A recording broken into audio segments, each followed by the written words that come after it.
Hello, my friend. Welcome. I hope you are having a super duper day. And this is Heather, and this is the Back to Me podcast.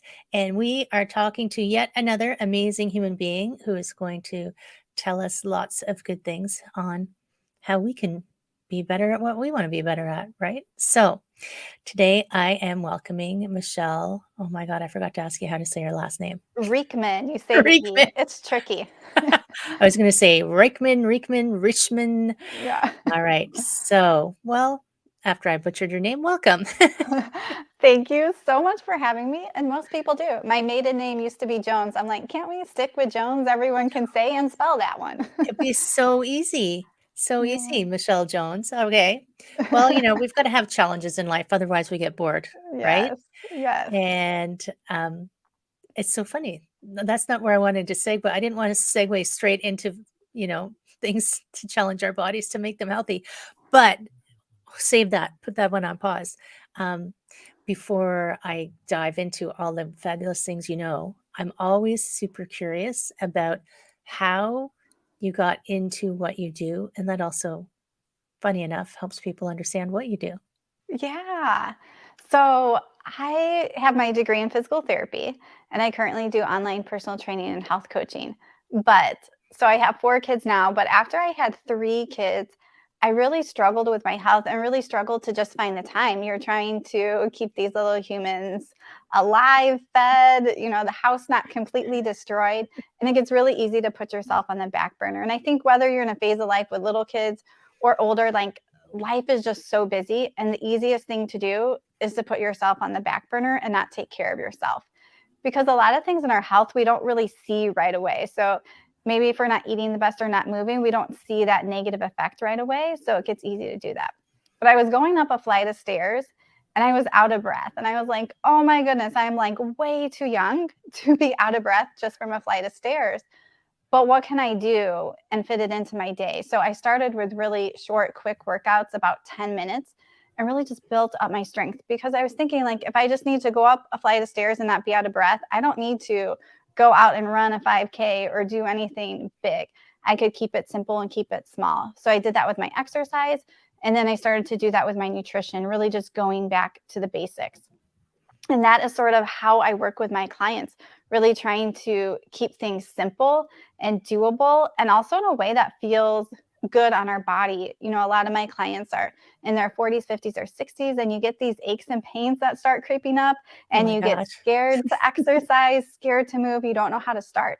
So I love helping my clients really be able to start in a way that feels good without overdoing it, and just to keep it really simple. Right. And it's true. Like I can remember probably when I was in university, I took an exercise class because I was in first year university and you study all the time and you don't eat right because you're cooking for yourself and all those things. And I took a fitness class and she wanted us to go up and down stairs to warm up. And I was just like one set of stairs and I was done. I was thinking, and I was only in my 20s thinking, Yeah. oh my gosh, this is terrible. And do you like you made the comment that, you didn't need to go run a 5K or do anything huge. I I have found this, and maybe you find it, is you get into your head or you get the impression that it has to be something huge and epic. And humans never seem to do anything on a small scale. Yeah, and a lot of people come to me with that, and I sort of call that like the all or nothing mindset. It's like Right? I have to be all in, and I think it comes from this diet culture we're into, where to be healthy we have to follow some strict diet, or we just eat whatever we want. And the same thing with exercise, going back to like we used to hear all these recommendations to do cardiovascular activity 45 to 60 minutes a day, and that's really not what we need all the time. We can do shorter stuff. So we have this input from other sources in the past telling us that it has to be this big thing. And really, it doesn't. You don't need to follow a diet. Do you probably need to eat healthier foods, have healthier habits? Yes. You don't need to do an hour of cardio. And sometimes that can actually slow your metabolism down and not be good for you, anyways. Do you need to do a little bit and move your body? Yes, but you can find ways to sort of drop that I have to go all in. I have to do something really hard. I have to get super sweaty to get a workout. And you can shift that mindset a little bit. We do. It's true that all or nothing is like the perfect way to describe it. It's like when I started running, I started with, oh, I'll just run, a couple kilometers. And then it became, I have to run a marathon, which I did, which I don't think actually was very good for me. Like people think, oh, wow, you ran a marathon. But the physical toll that it took on my body, because I ran two of them, I don't think in retrospect that it was a good long-term strategy, right? Yeah. And Yeah. and a comment that you made about, doing an hour of cardio can slow your metabolism. What? Tell me what you're talking about. Yeah, and first, I love how you, like, notice, like, maybe that wasn't the best for my body, because I think when we're doing things for our health, we're all different, so we really need to, like, step back and look at that, like, if someone is trying to be vegetarian, can they step back and look at, like, "Do I actually feel better?" And just sort of taking that objective view. So, it's really interesting with cardio, some of the research actually points to, especially if you're not starting, you don't have a good baseline, and you go into doing a lot of cardio, you burn a lot of calories in a really short amount of time. So, what that does to your body is it sends up your hunger hormones and all these other things, and you want to eat after. Like some people will do cardio and they feel like they're constantly hungry after, and that's your body's way of protecting itself. So versus like if you do strength training, maybe you only do strength training, we'll say 30 minutes. You're not going to burn as many calories in that moment, but you're going to have an afterburn because those muscles are breaking down and rebuilding, and that takes energy, but it doesn't stress your metabolism. So Right. there was a study where the participants did a longer amount of cardio, and most of the people didn't see any change in their weight. A small amount lost weight and a small amount actually gained weight. So it's really important to look at it. And it is good to move our bodies to get your heart rate up. But we really want to step back and take a look at what's our goal? How is this doing for my body? How is my body feeling? Is this hurting my joints, or do my joints feel better? And really being able to look at all these pieces. And a lot of people, we just don't know this information. We don't sometimes know what to look for as we're doing stuff. So that's where like working with someone can help put some of those pieces together, especially if you're feeling really stuck and not sure what to do. Right. And it's true. I mean, I can remember clients. So I was a massage therapist for 14 years, and I actually just retired at the end of 2022. I gotta always check what year it is. And it's interesting, like we're talking about, what feels right. But I found that there were a lot of people who, because we do spend a lot of time in our society right now in our heads, and we celebrate everything intellectual. They didn't know what they didn't know what it felt like to be good, feel good, and they were disconnected from like signs of the body not feeling ideal. So, I had a client at one point who had a chronic um, repetitive strain injury, and they said, "Well, why is it hurting?" And I was saying, well, they thought it just suddenly started hurting all at once, and I mean, I felt bad for them because I said, "Well, no, it's been building slowly. It just didn't start instantly. It's just it suddenly got bad enough for you to notice." But they hadn't noticed, and they didn't understand the actions that they were doing that was causing it. And I feel like if we could make it so that, and this is what you're doing, which makes me pretty excited. You can make it so it's like you don't have to go crazy. Just do these little things. Then so many more people would be healthier and be in touch with what their body needs. And it's not an all or nothing. Everybody has to be vegan. Everybody has to be plant based. Everybody needs keto. Everybody needs paleo. Yes. Yes. All the different things. And it gets super confusing. And it goes back to this idea of what's sustainable, especially when it comes to your nutrition. And for the most part, I don't recommend diets except if someone has a medical condition. And like there are some people that will do better on keto, but if we're just talking weight loss or health, diets are not the way to go because you can't stay with it. You're not going to stay keto if you don't have a super strong reason to be keto. Like I have seizures, or maybe my child has autism, whatever it is. If you don't have that strong reason, you're not going to stay on it long term. And it goes back to consistency. So the idea with the workouts, if you can do 10-minute workouts consistently every day of the week, you're going to build into yourself. I'm someone who moves my body every day. Your muscles are going to start changing. Versus if you're someone who just does an hour of cardio one day a week, you're not going to see that benefit. But when you start doing it every day and you can do it consistently, you start to change that mindset. Like, I can do this. I'm actually becoming successful. I can do that 10-minute workout, and you see those changes and you feel better too. Right. And it always overflows. So when I when I do wellness with people, I talk about physical wellness, but I also talk about your emotional wellness, your relationships, Mm-hmm. your job, your financials, your spirit, your purpose. And if your body doesn't feel good, we know already that it overflows into all of those areas, because when you don't feel good, nothing else works. But Yes. when you do feel good, you have that same effect. It overflows and makes everything else work so much better. And I always think you don't know what you don't know. Like, you don't know how good you could feel unless you tried to change something, right?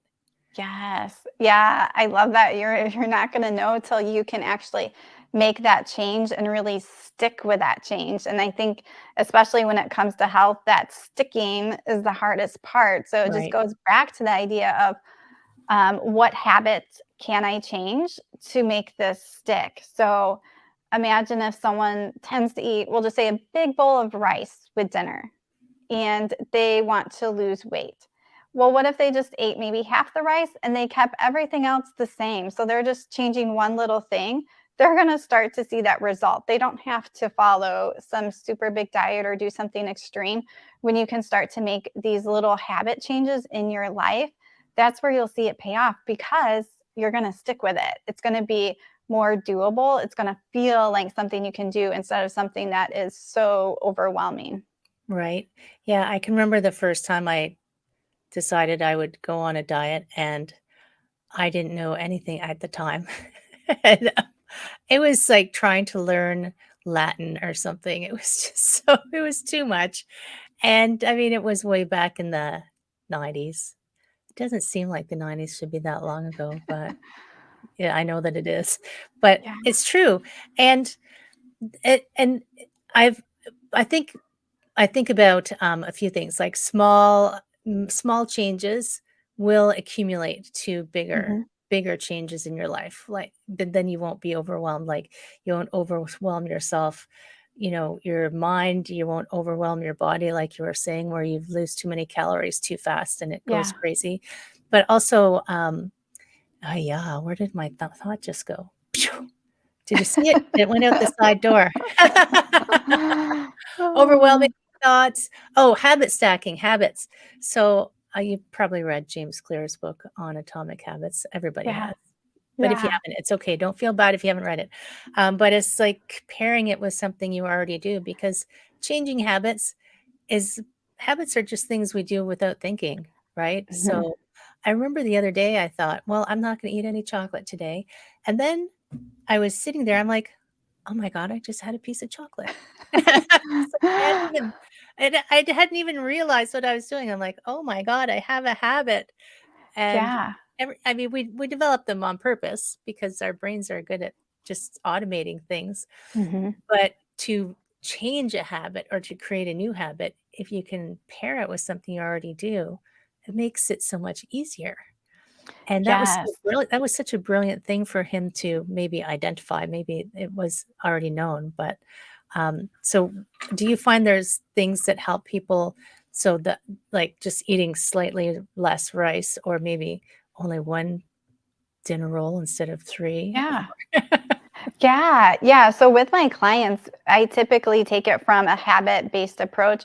And exactly like you were saying, some things we're going to pair with a habit. You can even think of setting your workout clothes the night before, maybe where you're going to go brush your teeth so you see it, because a lot of us, we just need to spend less brain power thinking about what we need to do. And that's the hardest part about changing habits, is it takes a lot of brain power because it's not on automatic. So figuring out ways to make that easier.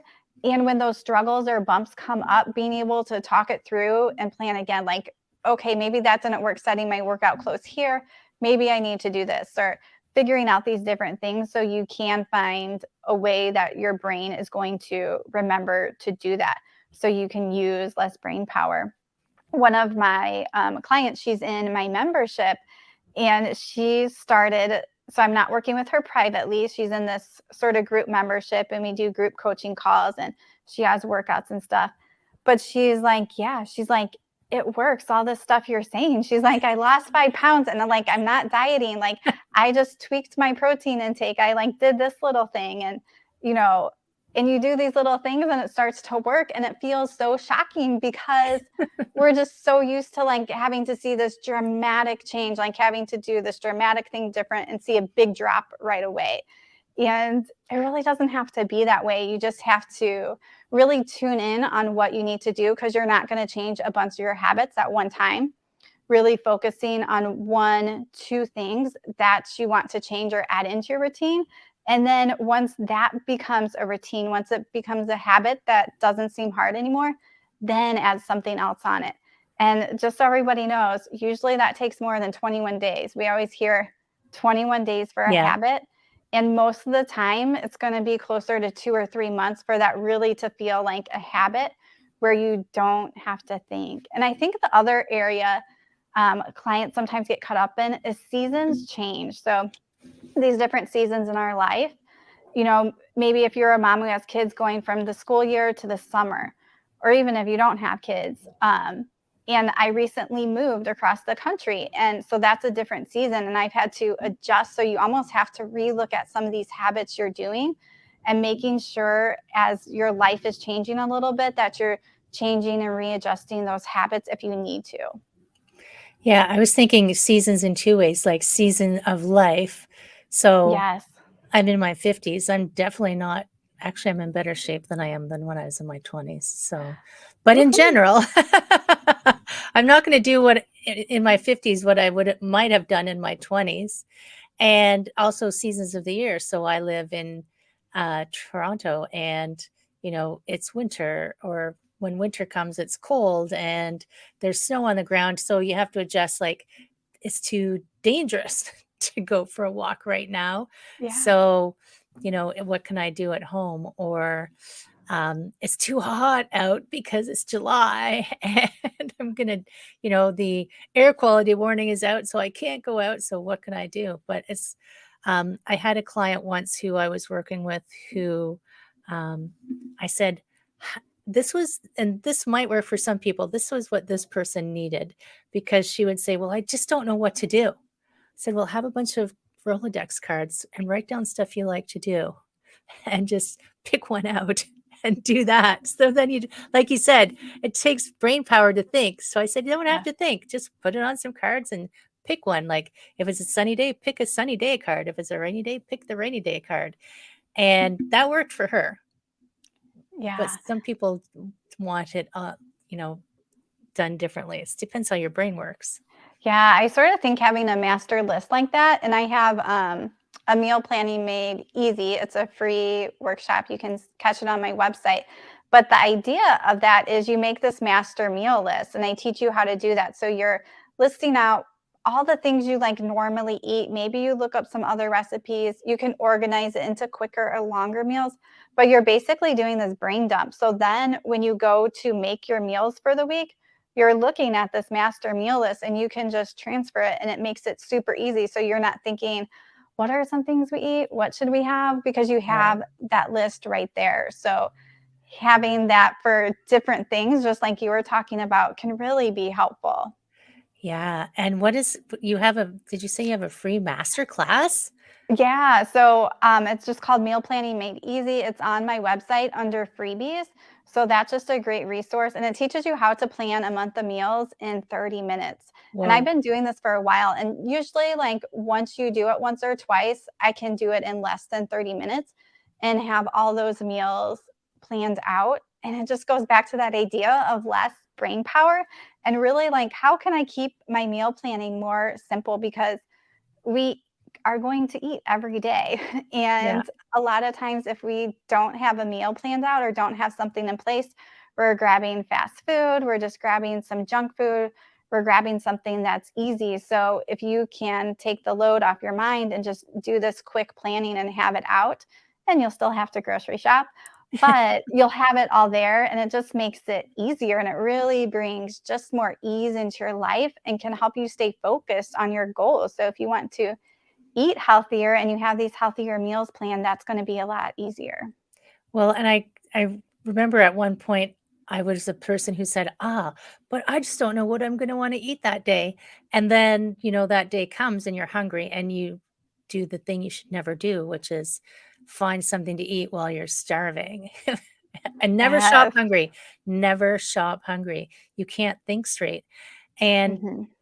and now and it's true, like, I have clients who are so busy, some of them aren't won't eat, or they'll just eat whatever the office brings in, and, neither of those are good options, and when you can know in advance, you might think, "Oh, I'm not being spontaneous," because I guess we think being spontaneous is cool, but you are in greater control of your nutrition, right? Yeah. And you actually feel better. Yeah. And I think it's, especially when it comes to our health, we do have to be pretty intentional because most of us don't live in a place that promotes health. We live around where we're constant commercials, constantly processed food, um, that we're so busy, we don't make time to move our bodies. So we're not in a culture that's promoting health. So if you want to be healthy and feel good, you're going to have to be intentional about it. And just like you said, when you're hungry, don't grocery shop. That's because our brain, when we get to that hungry or hangry point, we're craving carbs and sugar because that gets into our bloodstream very fast. And our body knows that. So, what can we do to be intentional, making sure that we're eating enough, maybe eating enough protein, depending what it is? What can you do so that you're feeling better so you don't get to that point? And how can you be intentional? Like, what if there is a break room with all these sweets? Is that really what you need? And being able to sort of plan ahead for some of those situations that come up. Especially holiday season, right? Oh Yes. my gosh. Like, we started things so Thanksgiving in Canada is in October, so ours starts in October, and we just charge right through till New Year's Eve, and then Valentine's Day comes, and then Yes. Easter comes. It's like, why does everything revolve around eating? Because we It, love food, but yes.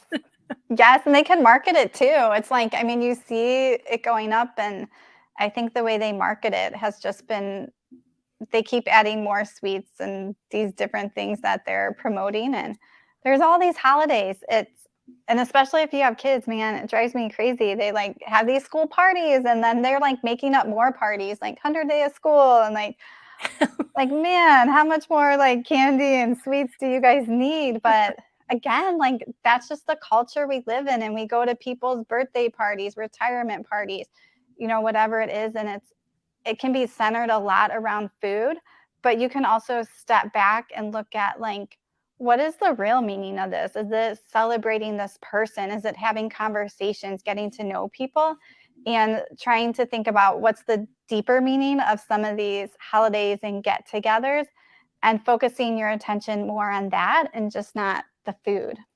that's super interesting. You just reminded me, I went to see a talk with, Nigella Lawson. Do you know who Mm-mm. Nigella is? So she is would I call her a chef?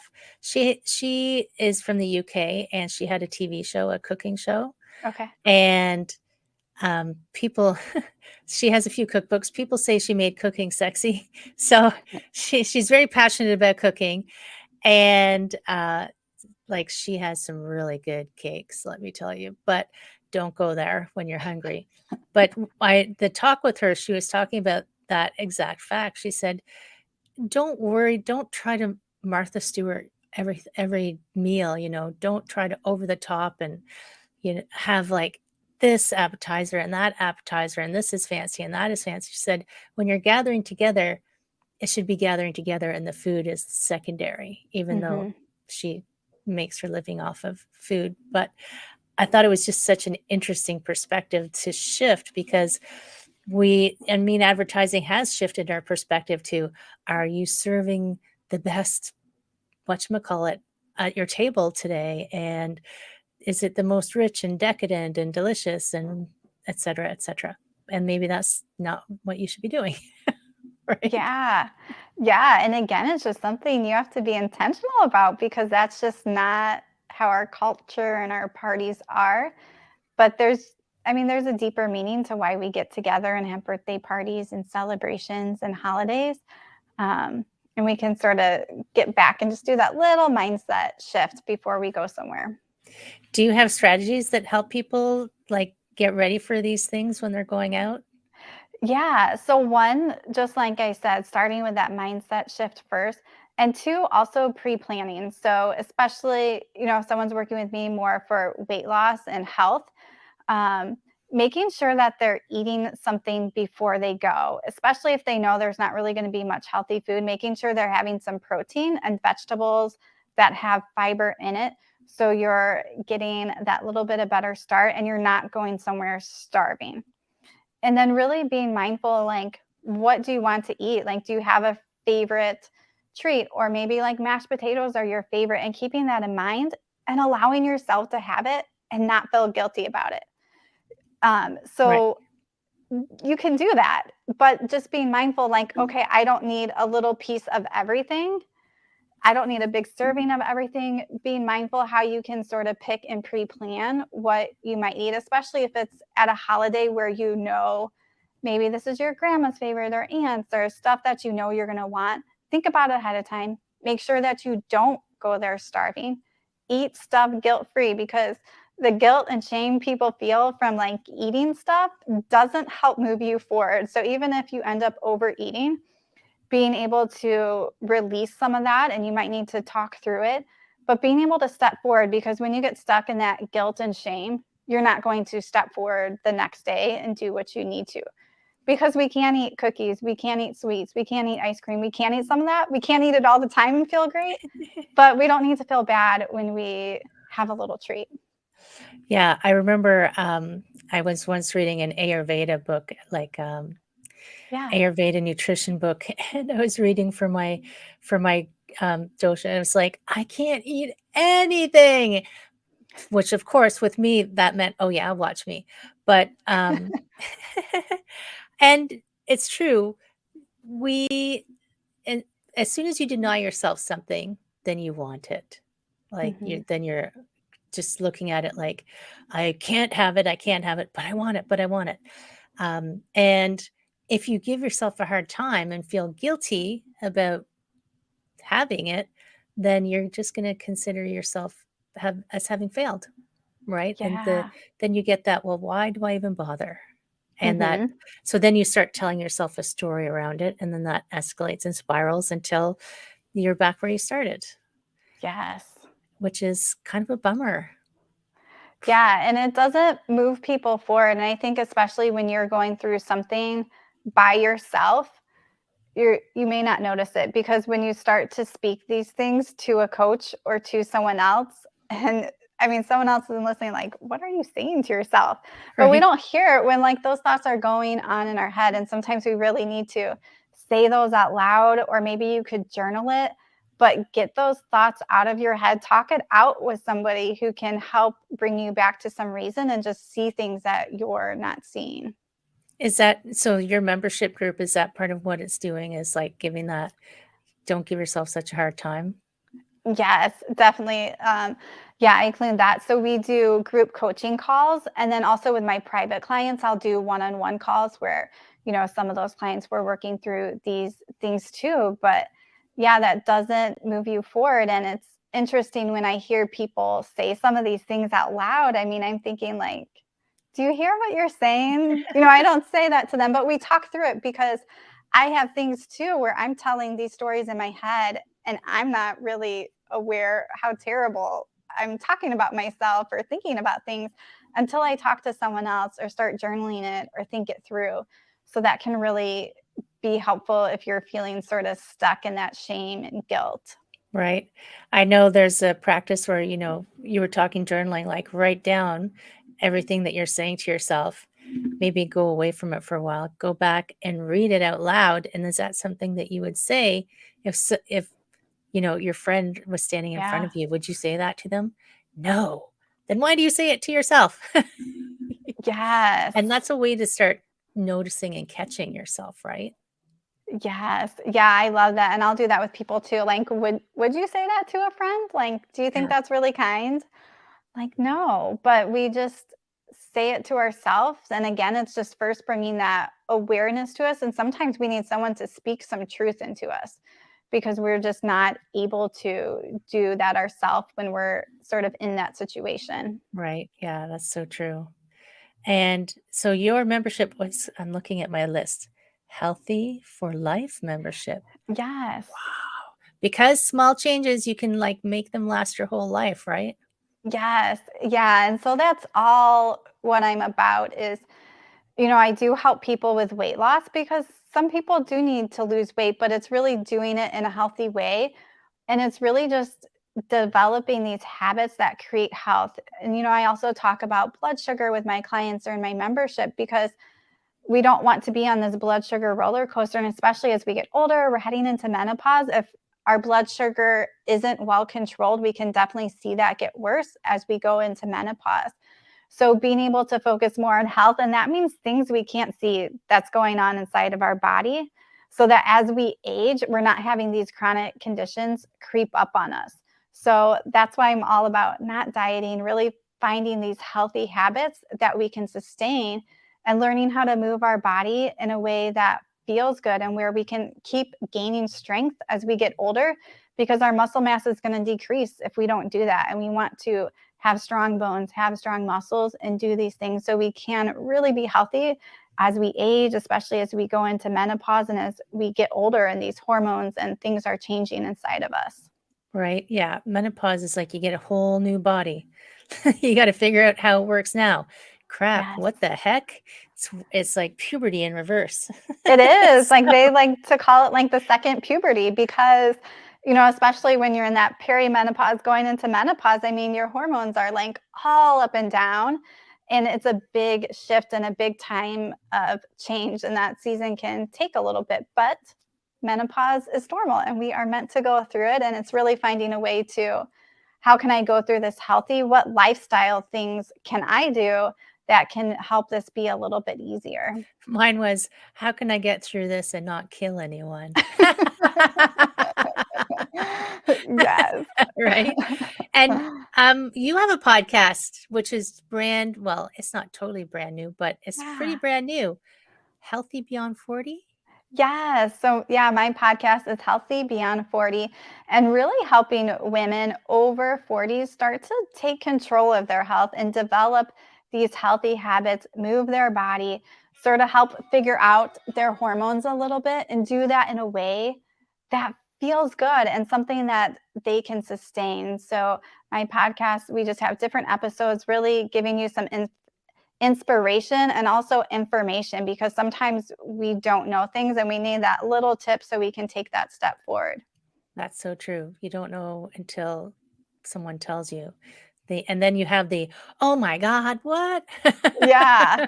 Right? That's so good. Thank you so much. Such good information. So, like, every time I talk to my celebrities, I just get to learn something new, and I love sharing that with the audience. But before I let you go, I always want to know if you have a final word of wisdom. Yeah. I think as we've talked about a lot of different pieces today, going back to this idea of keeping it simple, think of one thing. So, what was your one takeaway that you can change? And if you have more than one, maybe write it down in your calendar, but just pick one thing you want to work on. Is that maybe eating a little less? Is that just getting up and moving for 5 or 10 minutes? And really figure out that one thing and take action because we can listen to stuff and that's great. But if we don't actually make any changes, we're in that same position. So really finding that one thing Keep it simple. If you have more, just put that on the list for later so that it can still be there and it's not in your mind. It's written down on a paper, and then you can take that action and start to see changes. That's awesome. Yes, I always let people know your brain is a factory, not a warehouse. So Yes. right, Yes, right. I love that. Thank you so much, Michelle. It was such a pleasure to talk to you today. And friends, if you want to get to Michelle's masterclass, if you want to go check out her podcast, if you want to check out, I know there's a bunch of freebies over there on your website. Yeah. Your website is, MichelleRiechman.com. So hopefully there will be a link so you guys don't there's have to totally spell a link. that. Yeah, it's okay. We'll make sure it's in the show notes in all the Yeah. correct places so that you can grab that and you can go over and just remember what I always say, and Michelle just said it too, one thing at a time, one thing at a time, and you will become your fabulous self, more fabulous, right? Yes. Thank you, Michelle. Have an outstanding day. Thanks for joining us. Thank Thank you. you. And friends in podcast land, remember to share this with your other friends. I'll see you again soon. Take care.